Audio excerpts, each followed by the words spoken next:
I Welcome, Mr. Lamb. The first thing I would like to ask you is if it's okay if you agree to us to record this interview. Yes, it's fine. Perfect. Thank you. And thank you for coming. We really appreciate that we have an opportunity to meet you and share your vision for the Stege Sanitary District. You'll be asked questions this time by me from the El Cerrito Democrats and also from Michael and I for the DPCCC, the Central Committee of the County. And the way it will go is you'll get 2 minutes for each question. And you'll also get a 2 minute opening and a 2 minute closing. And so right now you can begin your 2 minute opening. Okay. Thank you for spending your Sunday hosting these endorsement interviews. They're important. My name is Ted Lamb. My family and I have lived in El Cerrito since 2007. I volunteer in several ways for the past decade in El Cerrito, most notably in my son's public schools from elementary to high school. He's at El Cerrito High. So this step for running for the Stege board is a natural step for me, I think.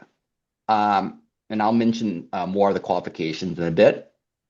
I'm running for Director of Stege to contribute to my community from my experiences and ensure Stege provides reliable, high quality service to the community.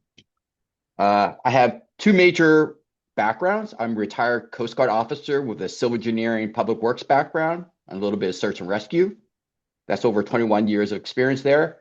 And I recently retired from East Bay Mud with 23 years of service. And 18 of those years, I maintained half of the district's water treatment and distribution systems, which served about 800,000 people on the west side of the Berkeley Hills, including El Cerrito, Kensington, and parts of the Richmond Annex, which actually encompass Stege Sanitary District. And I've been in charge of maintaining the equipment, make sure they work reliably, and also make sure that we take care of our people and maintain those systems, make sure they have everything they need and they're treated well. And I managed 60 technical people, all skilled trades. So dealing with or working with people in skilled trades, maintaining infrastructure is part of the thing that I like most about working at East Bay Mud. And incidentally, I was also a union leader at East Bay Mud, part of the executive board for Local 21, AFL-CIO. So with all that, I love El Cerrito. I love the community. And now that I'm recently retired from East Bay Mud, I guess I have some more time to get more involved. So that's my statement. Perfect. Thank you very much.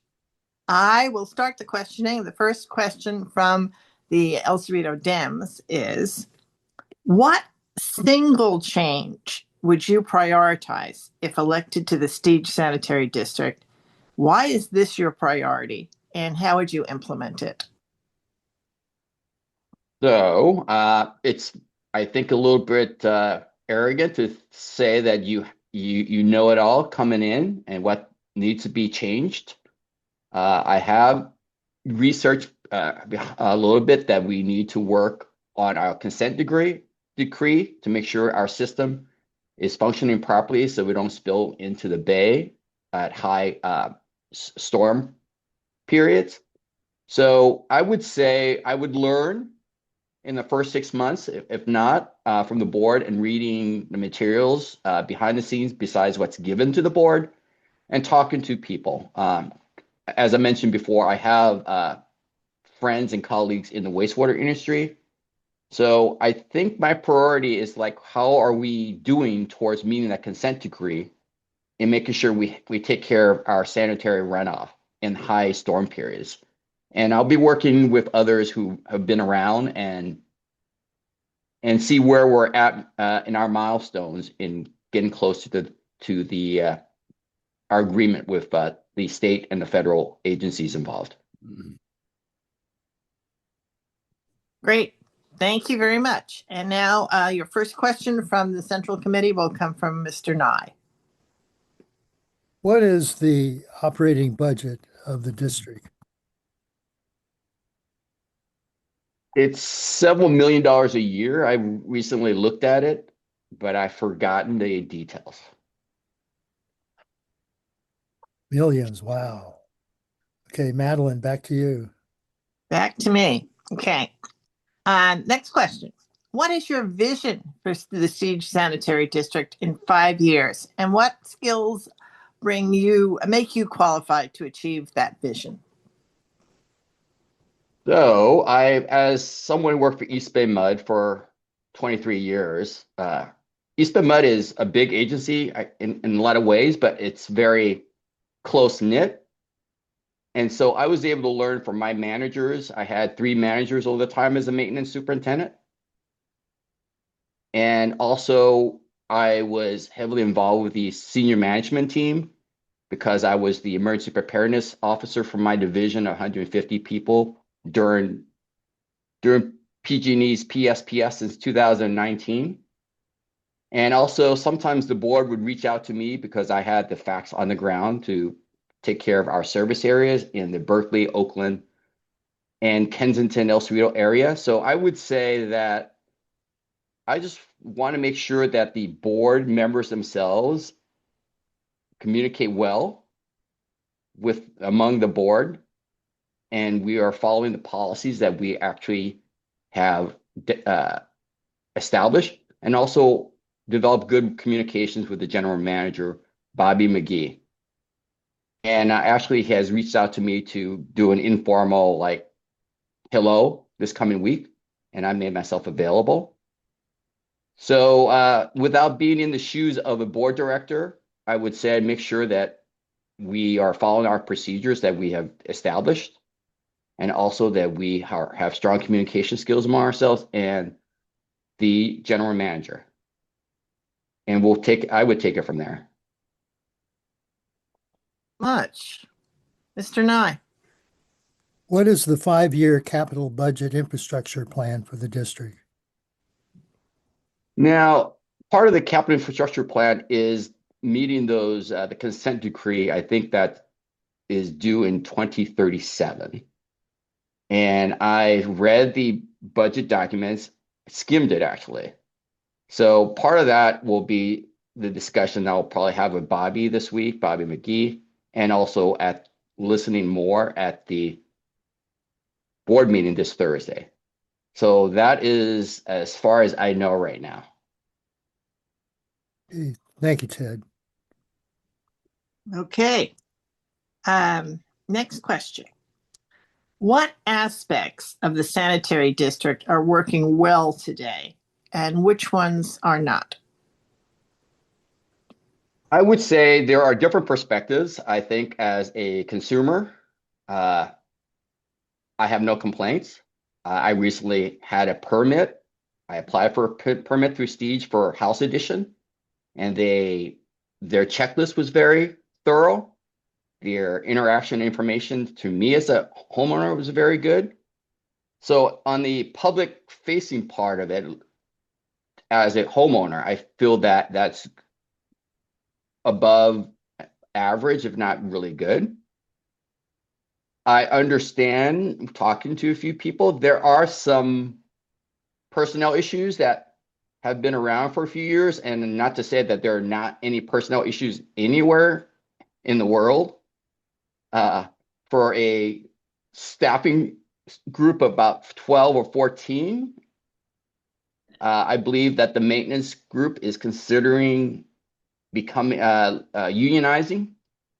There are some background there that I need to get into. Not to say being a union is bad. I was in local 123, local 21 for 20 plus years at East Bay Mud.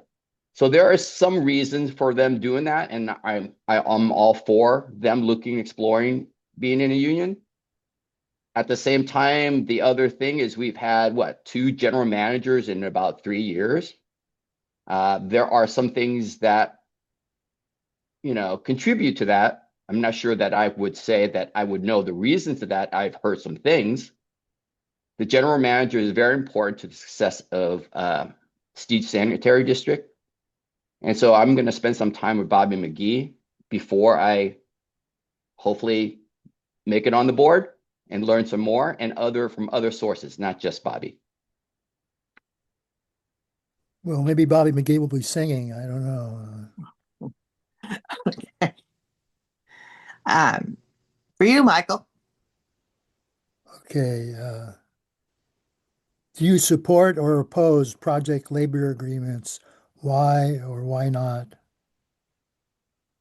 I do support project labor agreements. I mean, that was part of the things that I supported for 23 years, East Bend Mud, being part of a union that managed that represented supervisors and second line supervisors and highly responsible professional staff. Labor agreements ensure that the employees get what they need in terms of their outside of work well-being, so they can focus on work. Is that the question basically you're asking about contracts, labor contracts, Michael? Not the internal contracts, Ted, but the external for capital improvements. Okay. So if you're talking about like prevailing wages, Yes. yes, I totally support prevailing wages because that put everyone's in the level playing field.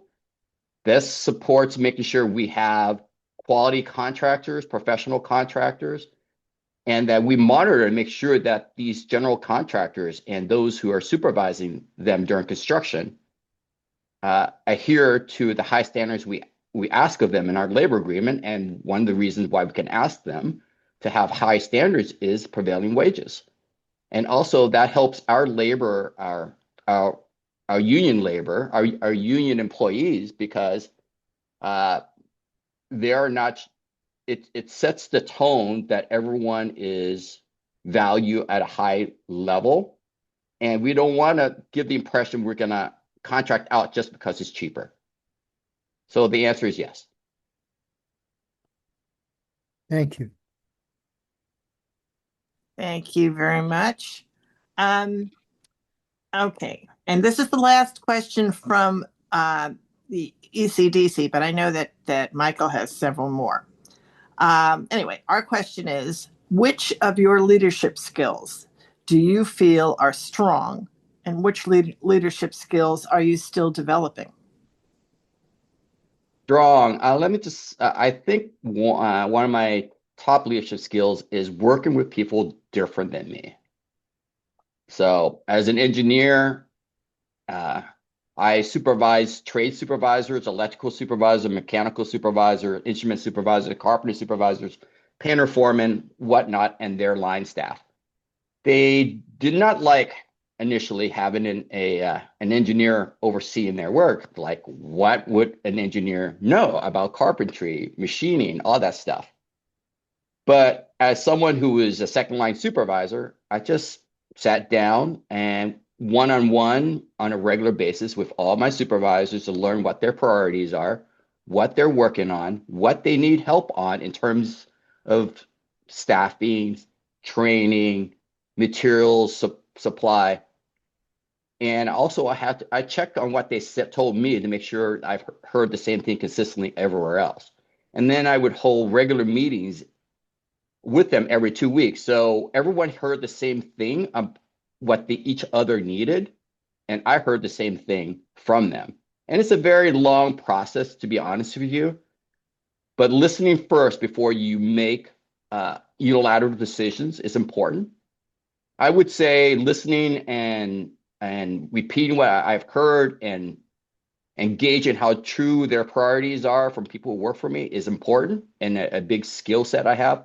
Another a weakness is sometimes I've been around too long in certain circles, areas, and I feel like I've heard that before. I should just make a decision, but I have to tamp that down most of the time and say, hey, let's go through the process you've developed by listening from different voices before you make the decision. Thank you.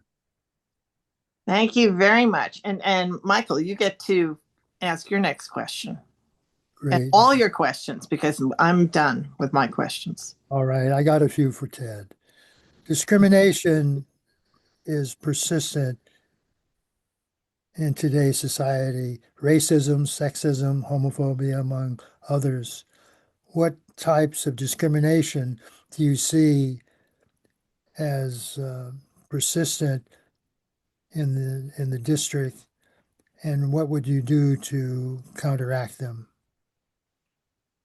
I don't know if there's any discrimination in the district. I'm gonna come in with open eyes and learn.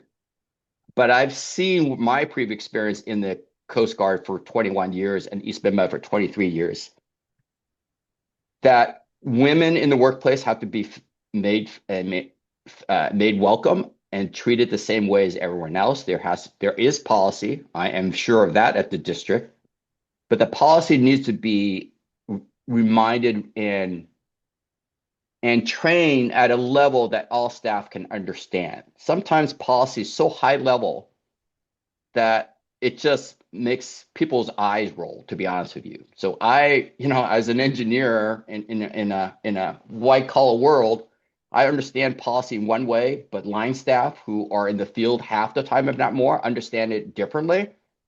So I would say if there is race, I will start with women discrimination women in workplaces is a big deal generally from what I've seen.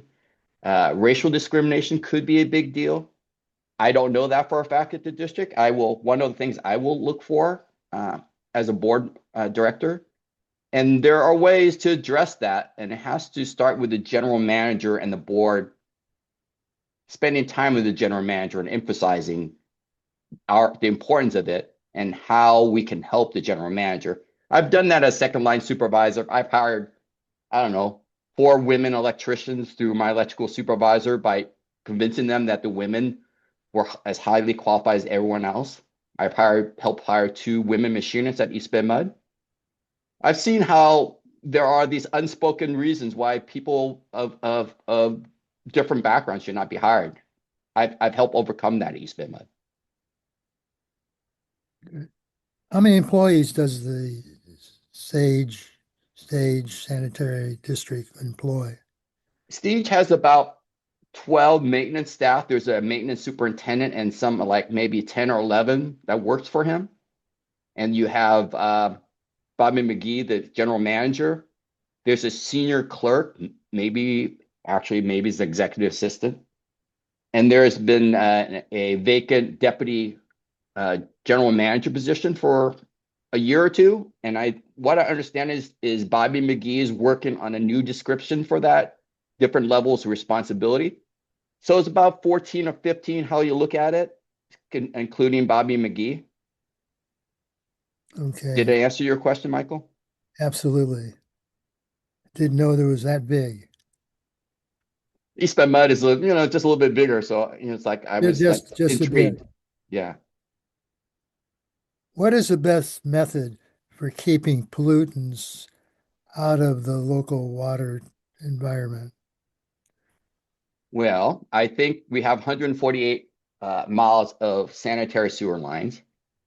So pipes are pipes from my my water experience. We have to make sure that we are inspecting our sanitary lines, and there is a documented history of our maintenance work in terms of like we have what we call preventative maintenance, like we do things before things break on a regular monthly, weekly, like checking things monthly, weekly, and also repairs. Something we checked might have broken, so we have to go back and take a look at, hey, what was the last record of that area or this pipe, and we have to fix it. And why did this not come up when we had our last regular maintenance? And also, I would say that we should have a tracking mechanism. A professional agency should have a maintenance management system. I don't know if Steve has that. I have to find out, which is a computerized maintenance management system that gives documents and your assets, a section of your 148 miles of sanitary line. Maybe you identify them as sections or neighborhoods and the age of them, the materials of they're made of, and when were they were last replaced.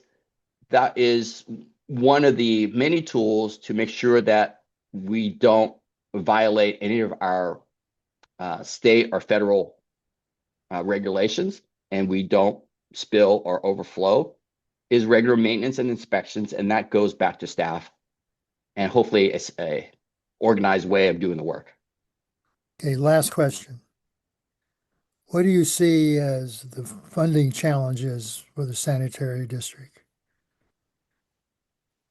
People don't like to pay taxes, right?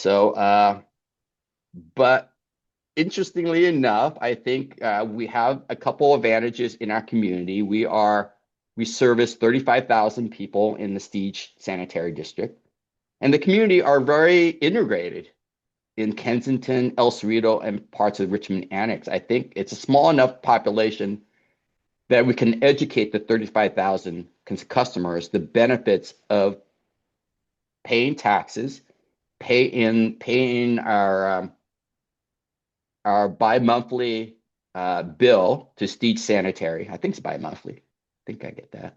And then making sure that they understand where the money goes and the value of that money being invested for their community, be it the environment and the health and safety of their community. And, I've lived here since 2007.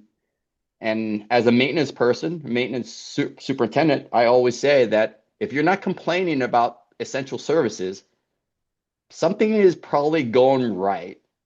But sometimes we don't talk about all the right things we do, and a lot of our customers take it for granted. So I think that's the challenge of asking people to spend money on an infrastructure most of them don't see. We have to sell the value of our work. Thank you very much for joining us. You're welcome. Thank you so much. And now we're at the close, and you can give a 2-minute closing statement.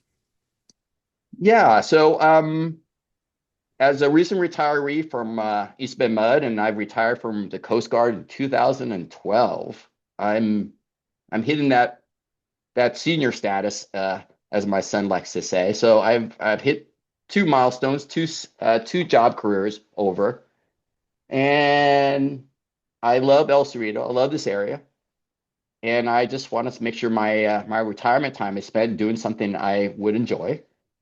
And I happen to have some of the background, technical background of a wastewater district because East Bend Mud does do wastewater and water services, and I had to help partner with my friends on the wastewater department side. If you ever driven through the maze, you smell the beautiful aroma of the wastewater plant, and sometimes my shops help them, and because everyone works as a team at East Bend Mud, and those are the things that I like to bring to wherever I work, either my involvement as PTA president at Harding Elementary School, PTA president at Korematsu Middle School.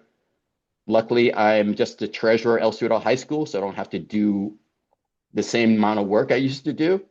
But I just like to be involved in my community, and then this is a natural next step for me now that I'm not working. That's it.